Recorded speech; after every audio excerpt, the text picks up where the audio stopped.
is ready for some cake. I now get to introduce you to Amy from Cake Babes, and she was actually awarded one of the prettiest cakes in 2017 from Wedding Bells magazine. Thank you so much. Thank you for having me. Congratulations to you. That's a big Thank award. you. Yes, I was honored. And that cake actually became a cover cake, didn't it? Yes, it was also featured on the cover of Baker's Journal magazine last month, actually. That's wonderful. Now give me some background on you and how you started making cakes. So I have baked my entire life, ever since I was 5 years old. It's just always been a hobby in the background. It was never my plan to turn it into a business like this. But about 5 years ago, I made a cake for my niece's birthday, and it was the first time I played around with fondant, and I just fell in love with it. So I just kept going, and it turned into this, and I haven't looked back since. Now that's a different art, isn't it? Fondant and icing and beautiful Very sugar much, flowers. yes. Yeah. What do you prefer to work with? I definitely prefer to work with fondant, just because mostly there's so much more that you can do with it, rather than just using icing.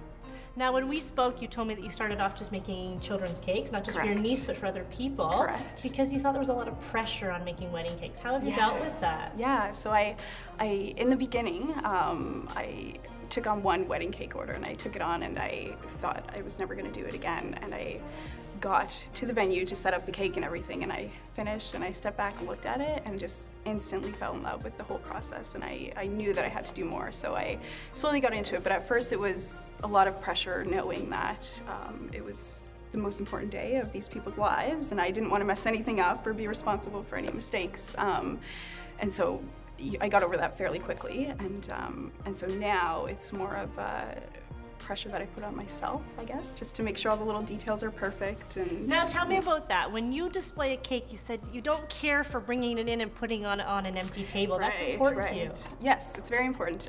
It's a piece of art. It's representing the couple and their wedding and their day, and it should be displayed as such. So we always want to make sure there's it's elevated on a cake stand, and that there's a display on the table. Maybe they want to have a couple flowers next to it, or a nice tablecloth, or it depends on the design of the cake as well, what's going to flow really well with it and stuff. But we just always want to make sure that there's a nice spot to put it, instead of just throwing it on an empty table with a white tablecloth.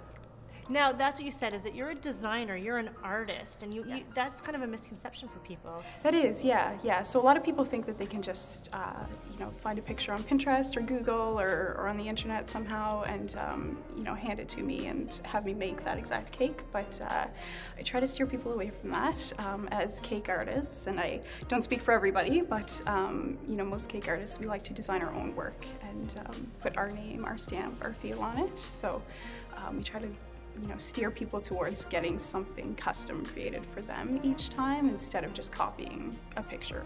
So let's talk about that. Let's educate people on how much work actually takes place on creating a cake. Yeah, so there's a lot of behind the scenes work that happens.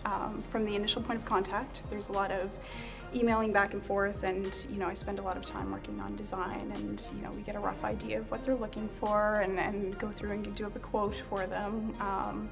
Which the quote in itself takes a lot of research, depending on what they're looking for.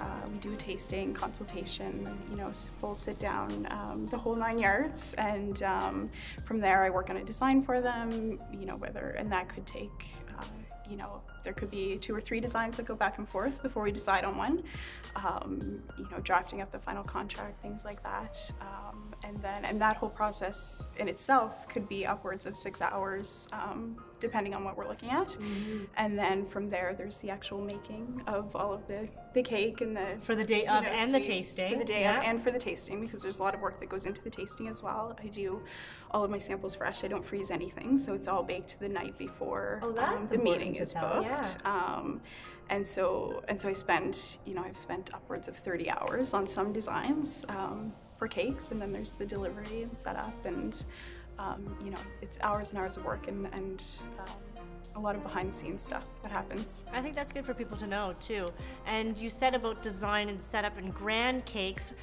Sometimes there's a small wedding, but the bride wants a beautiful big cake. How do you accommodate her? So we can do false tiers inside of the cake. So if they, for example, are having maybe 50 people at the wedding, and they want enough, to feed those people, but they want something just big and a statement piece. So if they want, 4 or 5 tiers of cake, we can definitely accommodate that by just throwing in some false tiers, and then just a couple of it would be real that they could cut up and serve. So they can still get what they want. That's Yes, beautiful. You don't have to definitely. miniaturize your designs. Definitely, definitely. And you said being an artist, you can take from different pictures, so it's good for them to bring in some references. Yes, yes, definitely. I always like to see a few, you know, maybe they have 4 or 5 different pictures they want to show me of cakes they've seen that they like, and I can take inspiration from those, and maybe there's certain bits and pieces of different cakes that they like that we want to put together into one to create for them. But again, I try to steer them away from copying one specific picture, but It's their day, it's their exactly. to mesh It them. should represent them and not be something that somebody else has had for their wedding. So. And not just cake, you said you do other things that you place on the table. What are those other little treats you do? So I do all kinds of stuff. So we do cupcakes, cake pops, sugar cookies, French macaroons, chocolate-covered Oreos, and it's actually really popular these days to do like a full spread of sweets, and you would have your cake kind of on a taller stand in the middle, and then just a whole spread of items that would be decorated to match the cake, and then you have an entire display on the whole table. And they're beautiful. They're almost too good to eat. They're just gorgeous, the little ones that you've done. Thank you. Thank you. Well, thank you so much, Amy, for coming in and bringing your beautiful designs. Thank you so much for having me. It's been a pleasure. I'm going to eat some of those chocolate-covered Oreos, and I want you to go to the Showcase Wedding website and click on the link for Cake Babes.